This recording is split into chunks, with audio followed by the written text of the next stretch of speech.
Welcome back to Pastor Emilie's Story Hour. We're reading The Woman in White by Wilkie Collins. This is part 38. The Story Continued by Eliza Michelson, housekeeper at Blackwater Park. Chapter 1. I am asked to state plainly what I know of the progress of Miss Halcome's illness and of the circumstances under which Lady Glyde left Blackwater Park for London. The reason given for making this demand on me is that my testimony is wanted in the interests of truth. As the widow of a clergyman of the Church of England, reduced by misfortune to the necessity of accepting a situation, I have been taught to place the claims of truth above all other considerations. I therefore comply with a request which I might otherwise, through reluctance to connect myself with distressing family affairs, have hesitated to grant. I made no memorandum at the time, and I cannot therefore be sure to a day of the date, but I believe I am correct in stating that Miss Halcome's serious illness began during the last fortnight or 10 days in June. The breakfast hour was late at Blackwater Park, sometimes as late as 10, never earlier than 9:30. On the morning to which I am now referring, Miss Halcombe, who was usually the first to come down, did not make her appearance at the table. After the family had waited a quarter of an hour, the upper housemaid was sent to see after her and came running out of the room dreadfully frightened. I met the servant on the stairs and went at once to Miss Halcombe to see what was the matter. The poor lady was incapable of telling me. She was walking about her room with a pen in her hand, quite light-headed, in a state of burning fever. Lady Glyde, being no longer in Sir Percival's service, I may without impropriety mention my former mistress by her name instead of calling her my lady, was the first to come in from her own bedroom.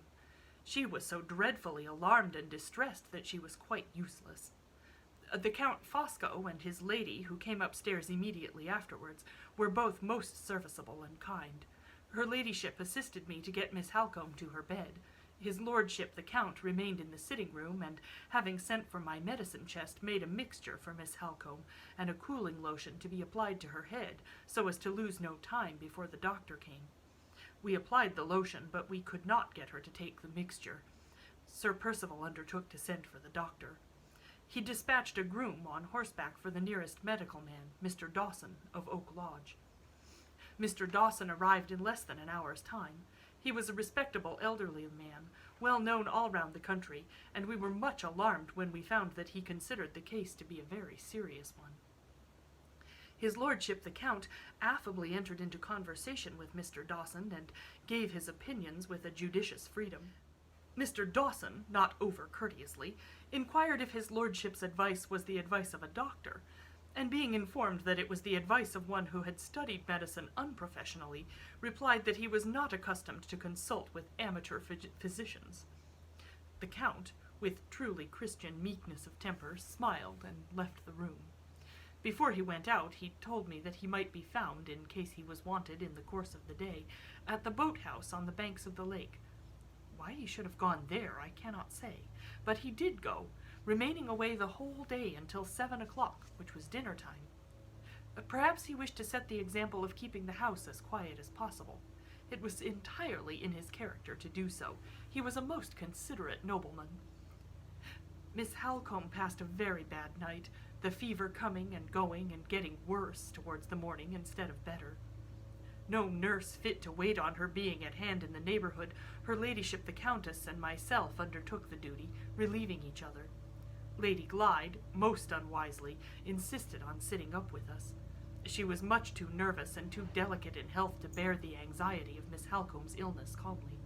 She only did herself harm, without being of the least real assistance. A more gentle and affectionate lady never lived, but she cried, and she was frightened, two weaknesses which made her entirely unfit to be present in a sick room. Sir Percival and the Count came in the morning to make their inquiries. Sir Percival, from distress, I presume, at his lady's affliction and at Miss Halcome's illness, appeared much confused and unsettled in his mind. His lordship testified, on the contrary, a becoming composure and interest. He had his straw hat in one hand and his book in the other, and he mentioned to Sir Percival in my hearing that he would go out again and study at the lake. "Let us keep the house quiet," he said. "Let us not smoke indoors, my friend, now Miss Halcombe is ill. You go your way, and I will go mine. When I study, I like to be alone. Good morning, Mrs. Michelson." Sir Percival was not civil enough, perhaps I ought in justice to say not composed enough, to take leave of me with the same polite attention. The only person in the house, indeed, who treated me at that time or any other on the footing of a lady in distressed circumstances was the Count. He had the manners of a true nobleman. He was considerate towards everyone. Even the young person, Fanny by name, who attended on Lady Glyde, was not beneath his notice. When she was sent away by Sir Percival, his lordship, showing me his sweet little birds at the time, was most kindly anxious to know what had become of her, and where she was to go the day she left Blackwater Park, and so on. It is in such little delicate attentions as these that the advantages of aristocratic birth always show themselves. I make no apology for introducing these particulars. They are brought forward in justice to his lordship, whose character, I have reason to know, is viewed rather harshly in certain quarters. A nobleman who can respect a lady in distressed circumstances, and can take a fatherly interest in the fortunes of an humble servant girl, shows principles and feelings of too high an order to be lightly called in question. I advance no opinions. I offer facts only. My endeavor through life is to judge not that I be not judged. One of my beloved husband's finest sermons was on that text. I read it constantly in my own copy of the edition printed by subscription in the first days of my widowhood, and at every fresh perusal I derive an increase of spiritual benefit and edification. There was no improvement in Miss Halcombe, and the second night was even worse than the first. Mr. Dawson was constant in his attendance. The practical duties of nursing were still divided between the Countess and myself, Lady Glyde persisting in sitting up with us, though we both entreated her to take some rest. "My place is by Marian's bedside," was her only answer. "Whether I am ill or well, nothing will induce me to lose sight of her." Towards midday I went downstairs to attend to some of my regular duties. An hour afterwards, on my way back to the sick room, I saw the Count, who had gone out again early for the third time, entering the hall, to all appearance in the highest good spirits. Sir Percival at the same moment put his head out of the library door, and addressed his noble friend with extreme eagerness in these words: "Have you found her?" His lordship's large face became dimpled all over with placid smiles, but he made no reply in words. At the same time Sir Percival turned his head, observed that I was approaching the stairs, and looked at me in the most rudely angry manner possible. "Come in here and tell me about it," he said to the Count. "Whenever there are women in the house, they're always sure to be going up or down stairs." "My dear Percival," observed his lordship kindly, "Mrs. Michelson has duties. Pray recognize her admirable performance of them as sincerely as I do. How is the sufferer, Mrs. Michelson?" No better, my lord, I regret to say." "Sad, most sad," remarked the Count. "You look fatigued, Mrs. Michelson. It is certainly time you and my wife had some help in nursing. I think I may be the means of offering you that help.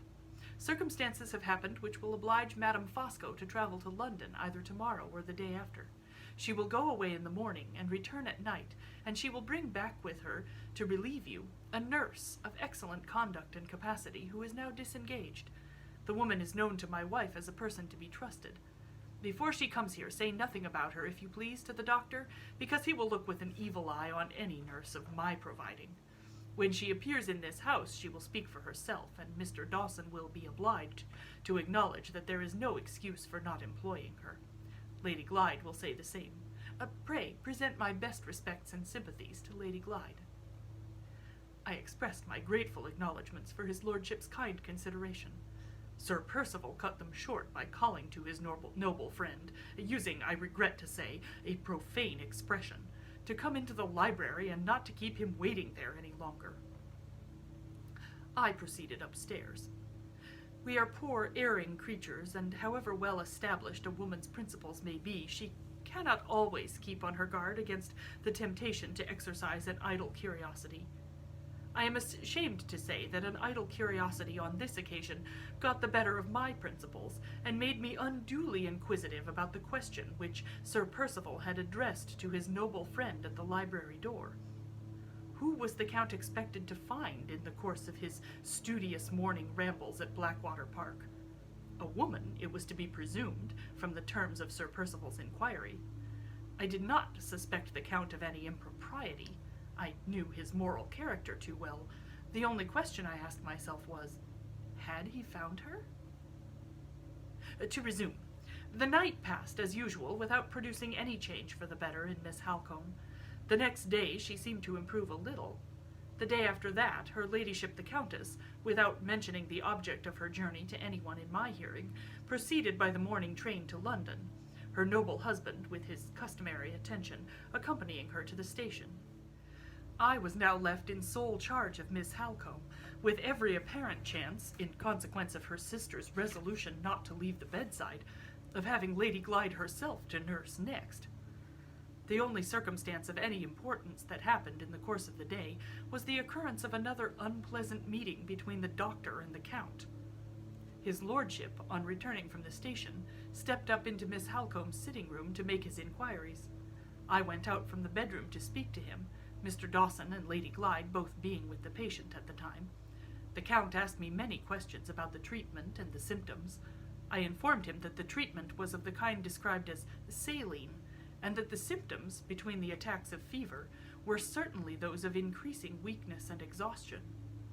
Just as I was mentioning these last particulars, Mr. Dawson came out from the bedroom. "Good morning, sir," said his lordship, stepping forward in the most urbane manner, and stopping the doctor with a high-bred resolution impossible to resist. "I greatly fear you find no improvement in the symptoms today." "I find decided improvement," answered Mr. Dawson. "Will you still persist in your lowering treatment of this case of fever?" continued his lordship. "I persist in the treatment which is justified by my own professional experience," said Mr. Dawson. "Permit me to put one question to you on the vast subject of professional experience," observed the Count. "I presume to offer no more advice. I only presume to make an inquiry. You live at some distance, sir, from the gigantic centers of scientific activity, London and Paris. Have you ever heard of the wasting effects of fever being reasonably and intelligibly repaired by fortifying the exhausted patient with brandy, wine, ammonia, and quinine? Has that new heresy of the highest medical authorities ever reached your ears? Yes or no?" "When a professional man puts that question to me, I shall be glad to answer him," said the doctor, opening the door to go out. "You are not a professional man, and I beg to decline answering you." Buffeted in this unexcusably uncivil way on one cheek, the Count, like a practical Christian, immediately turned the other, and said in the sweetest manner, "Good morning, Mr. Dawson." If my late beloved husband had been so fortunate as to know his lordship, how highly he and the Count would have esteemed each other. Her ladyship the Countess returned by the last train that night, and brought with her the nurse from London. I was instructed that this person's name was Mrs. Rubel. Her personal experience, and her imperfect English when she spoke, informed me that she was a foreigner. I have always cultivated a feeling of humane indulgence for foreigners. They do not possess our blessings and advantages, and they are, for the most part, brought up in the blind errors of popery. It has also always been my precept and practice, as it was my dear husband's precept and practice before me, to do as I would be done by. On both these accounts, I will not say that Mrs. Rubel struck me as being a small, wiry, sly person of 50 or thereabouts, with a dark brown or Creole complexion and watchful light gray eyes, nor will I mention, for the reasons just alleged, that I thought her dress, though it was of the plainest black silk, inappropriately costly in texture and unnecessarily refined in trimming and finish for a person in her position in life. I should not like these things said of me, and therefore it is my duty not to say them of Mrs. Rubel. I will merely mention that her manners were, not perhaps unpleasantly reserved, but only remarkably quiet and retiring, and that she looked about her a great deal and said very little, which might have arisen quite as much from her own modesty as from distrust of her position at Blackwater Park, and that she declined to partake of supper, which was curious perhaps, but surely not suspicious, although I myself politely invited her to that meal in my own room. At the Count's particular suggestion, so like his lordship's forgiving kindness, it was arranged that Mrs. Rubel should not enter on her duties until she had been seen and approved by the doctor the next morning. I sat up that night. Lady Glyde appeared to be very unwilling that the new nurse should be employed to attend on Miss Halcombe. Such want of liberality towards a foreigner on the part of a lady of her education and refinement surprised me. I ventured to say, "My lady, we must all remember not to be hasty in our judgments on our inferiors, especially when they come from foreign parts." Lady Glyde did not appear to attend me. She only sighed and kissed Miss Halcombe's hand as it lay on the counterpane. Scarcely a judicious proceeding in a sick room, with a patient who was highly desirable not to excite. But poor Lady Glyde knew nothing of nursing, nothing whatever, I am sorry to say. The next morning Mrs. Rubel was sent to the sitting room to be approved by the doctor on his way through to the bedroom. I left Lady Glyde with Miss Halcombe, who was slumbering at the time, and joined Mrs. Rubel, with the object of kindly preventing her from feeling strange and nervous in consequence of the uncertainty of her situation. She did not appear to see it in that light. She seemed quite satisfied beforehand that Mr. Dawson would approve of her, and she sat calmly looking out of the window with every appearance of enjoying the country air. Some people might have thought such conduct suggestive of brazen assurance. I beg to say that I more liberally set it down to extraordinary strength of mind. Instead of the doctor coming up to us, I was sent for to see the doctor. I thought this change of affairs rather odd, but Mrs. Rubel did not appear to be affected by it in any way. I left her still calmly looking out of the window and still silently enjoying the country air. Mr. Dawson was waiting for me by himself in the breakfast room. "About this new nurse, Mrs. Michelson," said the doctor. "Yes, sir."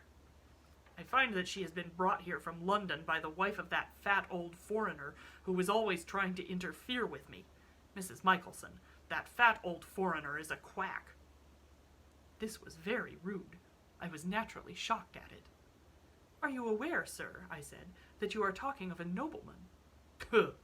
He isn't the first quack with a handle to his name. They're all counts, hang 'em." "Well, he would not be a friend of Sir Percival Glyde's, sir, if he was not a member of the highest aristocracy, excepting the English aristocracy, of course." "Very well, Mrs. Michelson, call him what you like, and let us get back to the nurse. I have been objecting to her already." "Without having seen her, sir?" "Yes, without having seen her. She may be the best nurse in existence, but she is not a nurse of my providing. I have put that objection to Sir Percival as master of the house. He doesn't support me. He says a nurse of my providing would have been a stranger from London also, and he thinks the woman ought to have a trial after his wife's aunt has taken the trouble to fetch her from London.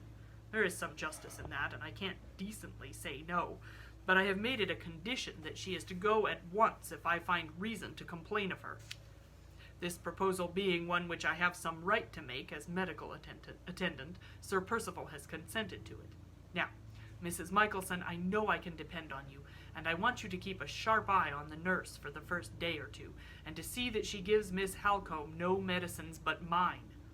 This foreign nobleman of yours is dying to try his quack remedies, mesmerism included, on my patient, and a nurse who is brought here by his wife may be a little too willing to help him. You understand? Very well, then. We may go upstairs. Is the nurse there? I'll say a word to her before she goes into the sick room." We found Mrs. Rubel still enjoying herself at the window. When I introduced her to Mr. Dawson, neither the doctor's doubtful looks nor the doctor's searching questions appeared to confuse her in the least. She answered him quietly in her broken English, and though he tried hard to puzzle her, she never betrayed the least ignorance, so far, about any part of her duties. This was doubtless the result of strength of mind, as I said before, and not of brazen assurance by any means. We all went into the bedroom. Mrs. Rubel looked very attentively at the patient, curtsied to Lady Glyde, set one or two little things right in the room, and sat down quietly in a corner to wait until she was wanted. Her ladyship seemed startled and annoyed by the appearance of the strange nurse. No one said anything for fear of rousing Miss Halcombe, who was still slumbering, except the doctor, who whispered a question about the night. I softly answered, "Much as usual," and then Mr. Dawson went out. Lady Glyde followed him, I suppose to speak about Mrs. Rubel. For my own part, I had made up my mind already that this quiet foreign person would keep her situation. She had all her wits about her, and she certainly understood her business. So far, I could hardly have done much better by the bedside myself. Remembering Mr. Dawson's caution to me, I subjected Mrs. Rubel to a severe scrutiny at certain intervals for the next 3 or 4 days. I over and over again entered the room softly and suddenly, but I never found her out in any suspicious action. Lady Glyde, who watched her as attentively as I did, discovered nothing either. I never detected a sign of the medicine bottles being tampered with. I never saw Mrs. Rubel say a word to the Count, or the Count to her. She managed Miss Halcombe with unquestionable care and discretion. The poor lady wavered backwards and forwards between a sort of sleepy exhaustion, which was half faintness and half slumbering, and attacks of fever which brought with him more or less wandering in her mind. Mrs. Rubel never disturbed her in the first case, and never startled her in the second by appearing too suddenly at the bedside in the character of a stranger. Honor to whom honor is due, whether foreign or English, and I give her privilege impartially to Mrs. Rubel. She was remarkably uncommunicative about herself, and she was too quietly independent of all advice from experienced persons who understood the duties of a sick room. But with these drawbacks, she was a good nurse, and she never gave either Lady Glyde or Mr. Dawson the shadow of a reason for complaining of her. The next circumstance that occurred of importance in the house was the temporary absence of the Count, occasioned by business which took him to London. He went away, I think, on the morning of the 4th day after the arrival of Mrs. Rubel, and at parting he spoke to Lady Glyde very seriously in my presence on the subject of Miss Halcombe. "Trust Mr. Dawson," he said, "for a few days more, if you please. But if there is not some change for the better in that time, send for advice from London, which this mule of a doctor must accept in spite of himself.